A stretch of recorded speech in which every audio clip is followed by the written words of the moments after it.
जो थी 2 साल की थी जब मेरी भाभी की डेथ हुई।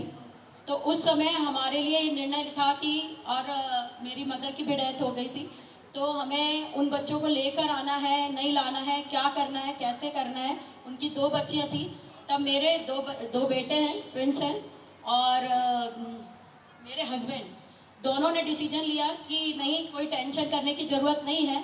जबकि उस समय हम लोगों का बहुत ही स्ट्रगलफुल टाइम चल रहा था। बैठे हुए तालियां तालियां सर, तालियां। क्या बात है, क्या बात, वाह। बहुत ही स्ट्रगलफुल सा टाइम था कि हम आर्थिक परेशानियों से गुजर ही रहे थे, क्योंकि हमारे हस्बैंड की भी एक्सीडेंट हुआ था बहुत सीवियर, तो वो बिल्कुल बेड रेस्ट पे थे।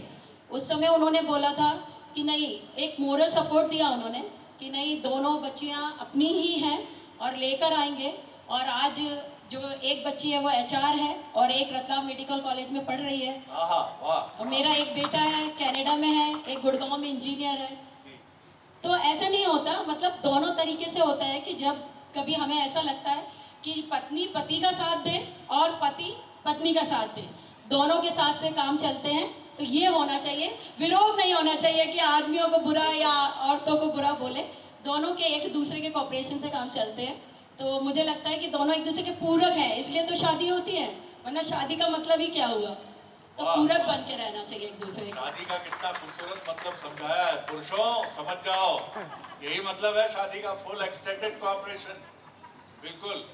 और आपके चेहरे का कॉन्फिडेंस और आपकी प्रसन्नता बता रही है कि मिस्टर श्रीवास्तव, सर पूरा नाम क्या है आपका? संजीव भैया, आप कमाल हो।